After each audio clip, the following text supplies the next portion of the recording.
कक्षा 11 हिंदी सभी छात्र छात्राओं को सूर का भ्रमर गीत आप लोगों को जिसमें बताया जा रहा है,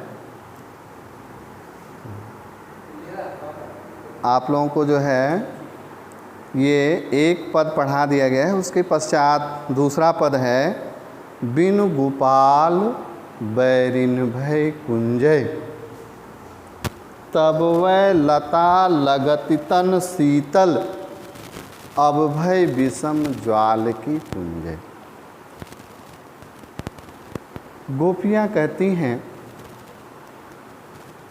कि बिनु गोपाल बैरिन भय कुंजय, श्री कृष्ण के बिना हमें कुंजों की छाया, बैरी अर्थात शत्रु के समान कष्टदायक प्रतीत हो रही है। कुंज वह घना छायादार स्थान जिस पर चारों तरफ से लताएं लिपटी हुई होती हैं, जहाँ की वायु अत्यंत शीतल होती है, सुखकर होती है, सुख प्रदान करने वाली होती है, आनंदित करने वाली होती है। गोपियाँ कहती हैं कि श्री कृष्ण के बिना हमें कुंजों की छाया शत्रु के समान कष्टदायक पीड़ा पहुँचाने वाली प्रतीत हो रही है। तब वै लता लगति तन शीतल, अब भय विषम ज्वाल की कुंजय। जो लताएं हमें शीतलता प्रदान करती थीं, अब वही हमारे लिए विपरीत हो गई हैं, विषम अर्थात विपरीत हो गई हैं। और श्री कृष्ण के बिना उनके वियोग में ये लताएं हमारे लिए ज्वाला का समूह बन गई हैं। विषम ज्वाल की पुंजय, वृथा बहत जमुना खग बोलत, वृथा कमल फूलनि अल गुंजय। और श्री कृष्ण के बिना, श्री कृष्ण के वियोग में कल कल छल छल की ध्वनि से यमुना का प्रवाहित होना हम सभी के लिए व्यर्थ है, बेकार है। पक्षियों का कलरव करना, कमल पुष्पों का खिलना और उन कमल पुष्पों के ऊपर भंवरों का गुंजार करना, श्री कृष्ण के बिना, श्री कृष्ण के वियोग में ये सभी हम सभी के लिए व्यर्थ हैं, बेकार हैं। पवन पान घनसार सजीवन, दधिसुत किरण भानु भय भुंजय।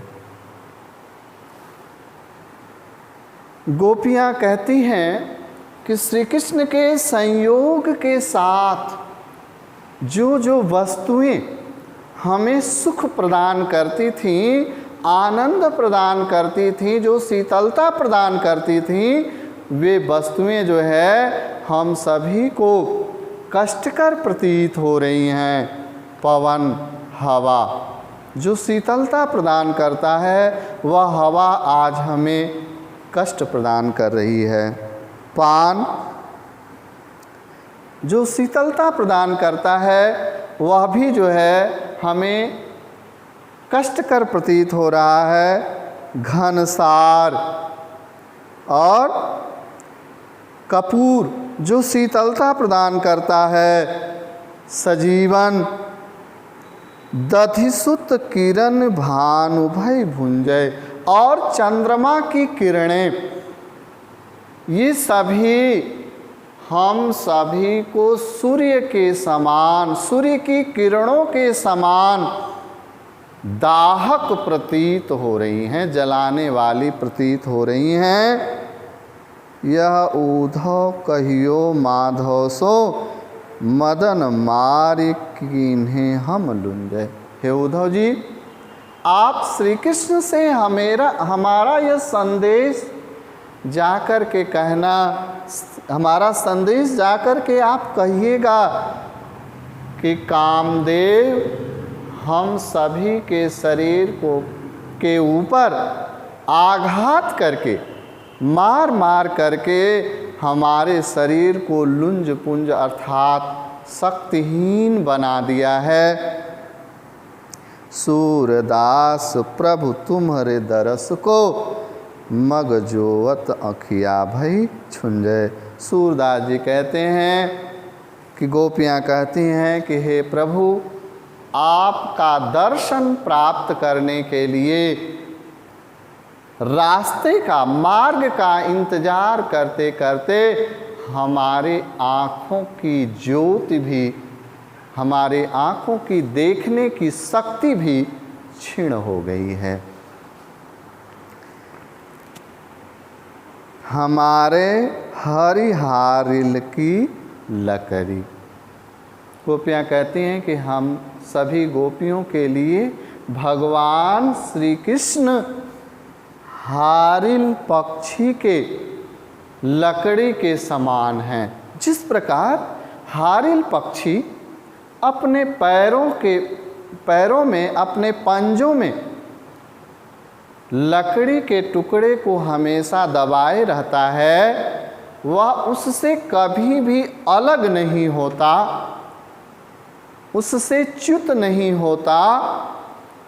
तो इसलिए वे कहती हैं कि हमारे लिए भगवान श्री कृष्ण, प्रभु श्री कृष्ण हारिल पक्षी के लकड़ी के समान हैं। मन क्रम बचन नंद नंदनौर यह दृढ़ करीब पकरी।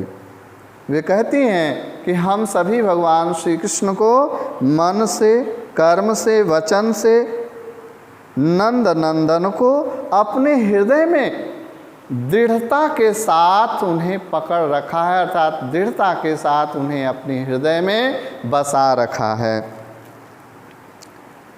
जागत सोवत स्वप्न दिवस निशि कान्ह कान्ह जकरी।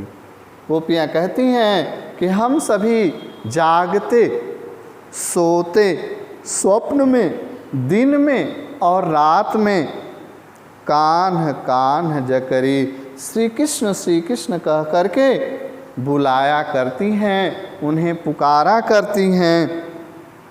सुनत जोग लागत है ऐसो ज्यों करुई ककरी। हे उद्धव जी, आपका जो योग साधना की बात है, आपके द्वारा योग साधना करने की बात है, निर्गुण निराकार ब्रह्म की उपासना करने की बात है, वह आपका यह योग संदेश हमें जो है तीखी ककरी के समान जो है कड़वा प्रतीत हो रहा है, तीखा लग रहा है।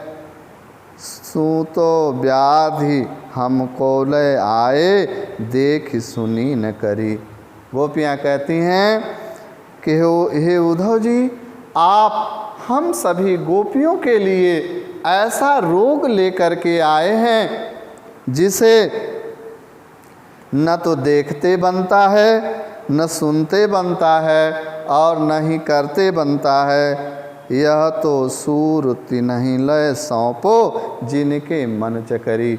सूरदास जी जो है कहते हैं, गोपियाँ जो है उद्धव जी से कहती हैं